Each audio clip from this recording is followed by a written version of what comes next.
мо дар фазои зебо ва пурфайзи баҳор яке аз кӯҳантарин ва дӯстдоштатарин ҷашнҳои миллии худ Наврӯзро таҷлил менамоем. наврӯз рамзи эҳёи табиат, оғози зиндагии нав, дӯстӣ ва ҳамдилӣ мебошад. дар ин рӯзҳо ҳар як инсон бо орзуҳои тоза, ниятҳои нек ва дилҳои пур аз умед ба истиқболи соли нав мебароянд. наврӯз танҳо як ҷашн нест. он оинаи фарҳанг, таърих ва анъанаҳои бои мардуми мост. дар баробари суруд, рақс ва таомҳои миллӣ, бозиҳо ва варзишҳои суннатӣ низ қисми ҷудонашавандаи ин ид ба ҳисоб мераванд.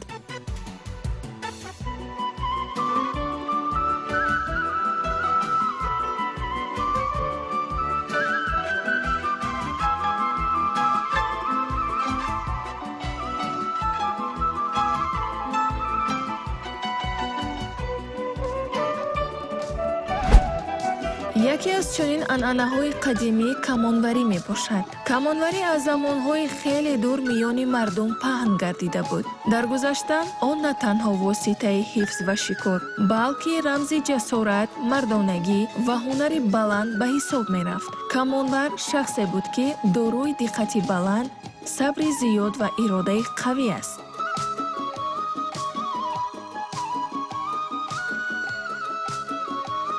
дар айёми наврӯз вақте мардум ҷамъ меоянд ва идро бо шодиву хурсандӣ ҷашн мегиранд, чунин бозиҳо ва мусобиқаҳо фазоро боз ҳам рангинтар мекунанд. камонварӣ метавонад ҳамчун як намуди варзиши зебо ва тамошобоб дар барномаҳои идона ҷой дошта бошад. он на танҳо дилхушӣ мебахшад, балки моро ба решаҳои таърих пайванд медиҳад.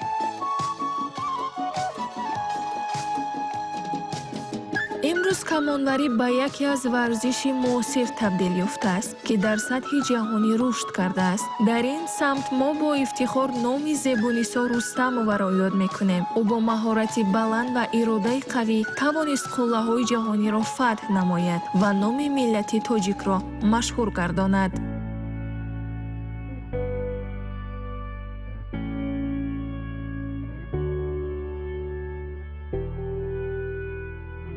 зебунисо Рустамова соли 1955 дар шаҳри Душанбе ба дунё омадааст. аз завони кӯдакӣ ӯ духтари фаъол ва ҷасур буд. мисли бисёре аз кӯдакон ӯ низ орзу дошт, ки дар зиндагӣ ба чизе ноил шавад, аммо ҳанӯз намедонист, ки варзиш роҳи ӯ мегардад.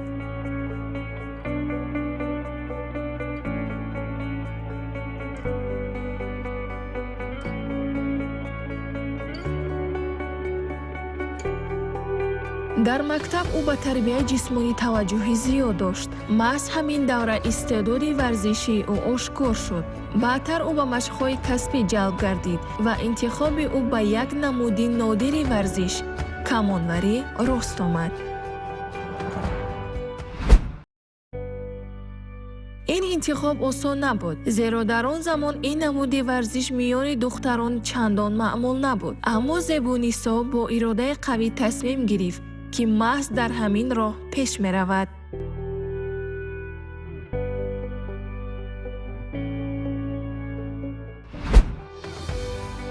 оғози фаъолияти варзишии ӯ бо машқҳои сахт ва заҳмати зиёд ҳамроҳ буд. ҳар як муваффақият барои ӯ осон ба даст намеомад. вай соатҳо машқ мекард, то маҳорати худро такмил диҳад.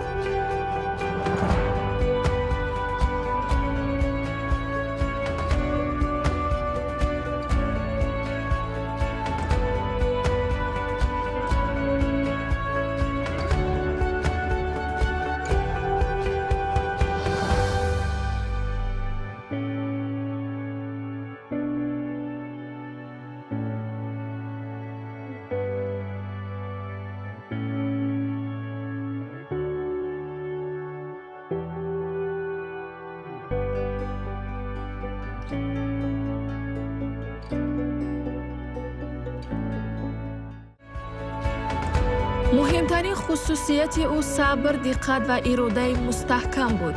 камонварӣ варзишест, ки на танҳо оромӣ, балки тамаркузи баландро талаб мекунад. бо гузашти вақт натиҷаҳо пайдо шуданд. ӯ дар мусобиқаҳои ҷумҳуриявӣ ва баъдан дар сатҳи иттиҳоди шӯравӣ иштирок мекард ва мавқеи худро мустаҳкам менамуд.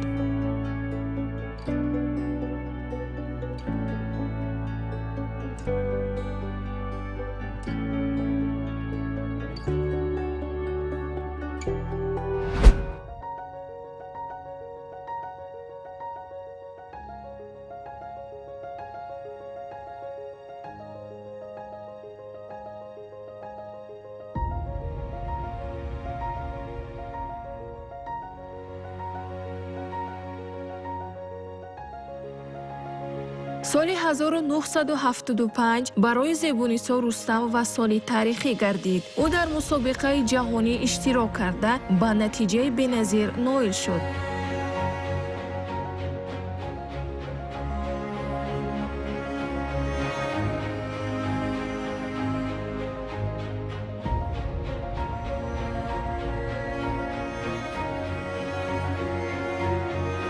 қаҳрамони ҷаҳон гардид. ин дастовард на танҳо барои худи ӯ, балки барои тамоми Тоҷикистон ва Иттиҳоди Шӯравӣ як рӯйдоди муҳим буд. ӯ аввалин зан аз Тоҷикистон буд, ки ба чунин мақоми баланд расид. ин пирӯзӣ нишон дод, ки занони тоҷик низ метавонанд дар сатҳи ҷаҳонӣ рақобат кунанд ва ғолиб оянд.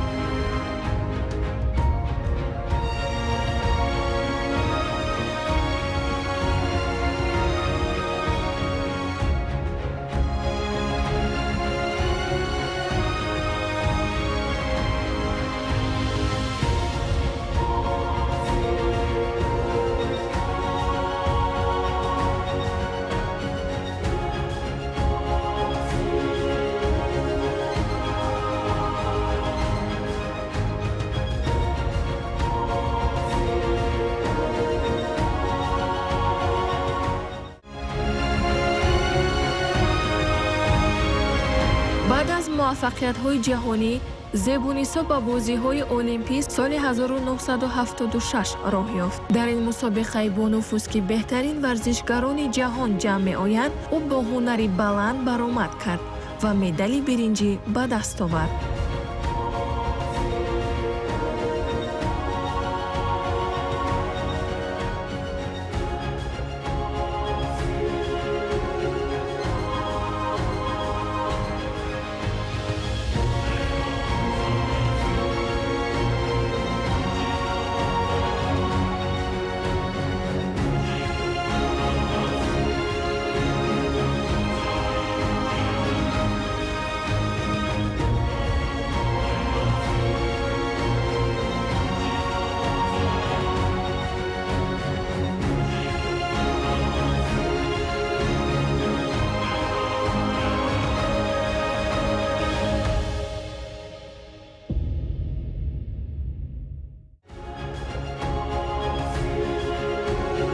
дастовард боз як саҳифаи тиллоӣ дар таърихи варзиши тоҷик гардид.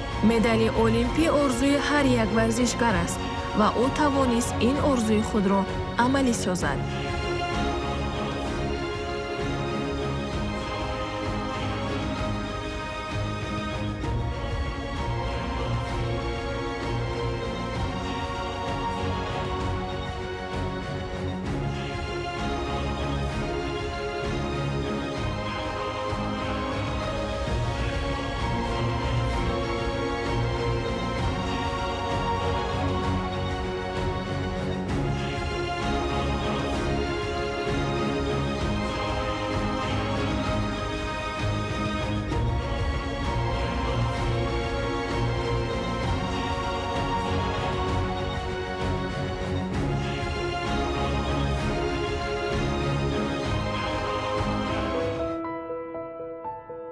зебунисо Рустамова на танҳо як варзишгари муваффақ, балки рамзи ирода ва ҷасорат барои занони тоҷик мебошад. ӯ нишон дод, ки зан метавонад дар ҳар соҳа муваффақ шавад, агар ирода ва меҳнат дошта бошад. муваффақияти ӯ барои наслҳои ҷавон илҳомбахш гардид.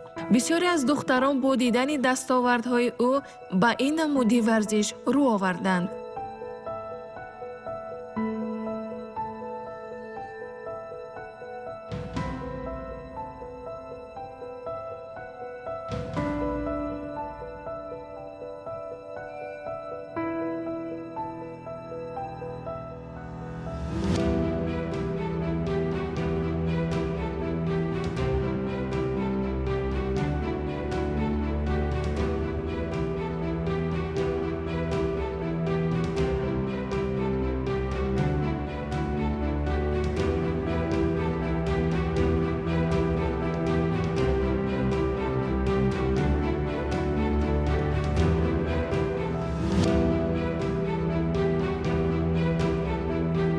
зебуниса рустамова на танҳо варзишгари машҳур, балки инсони оддӣ бо ҳаёти шахсии пурмазмун низ мебошад. бо вуҷуди машғулият ва муваффақиятҳои калон, ӯ ҳамеша хоксор ва наздик ба мардум боқӣ мондааст. оиладор буда соҳиби фарзанд ва дар зиндагии шахси худ бештар орумӣ ва эҳтиром ва муҳаббати оилавиро қадр мекунад.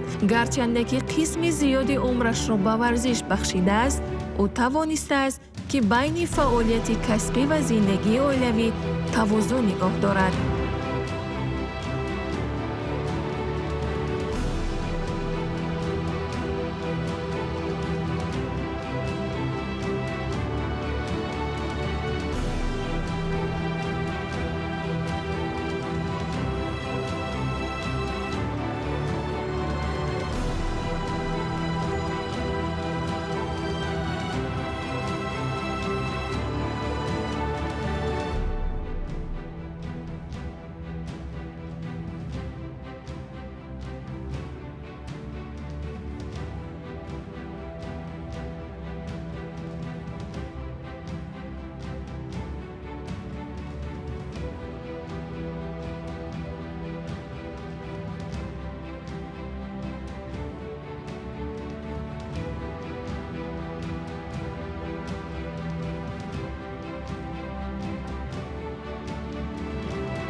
баъд аз анҷоми фаъолияти варзишии касбӣ, ӯ бештар ба тарбияи ҷавонон ва рушди варзиш машғул шудааст. вай ҳамчун мураббӣ ва шахси таҷрибадор ба насли ҷавон кӯмак мерасонад.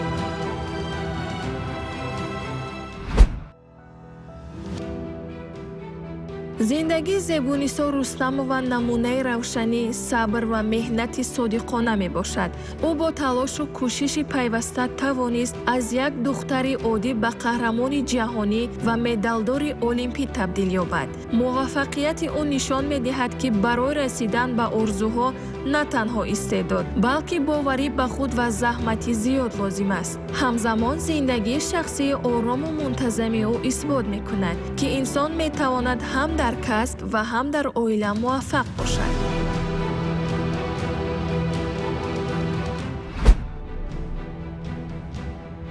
номи ӯ имрӯз ҳамчун рамзи ифтихори миллӣ ва илҳомбахши насли ҷавон боқӣ мемонад. мисли наврӯз, ки оғози нав ва умеди тоза меорад. роҳи зиндагии чунин шахсиятҳо низ пур аз талошу пирӯзиҳост. онҳо ба мо меомӯзонанд, ки бо меҳнат ва боварӣ ба худ метавон ба орзуҳо расид.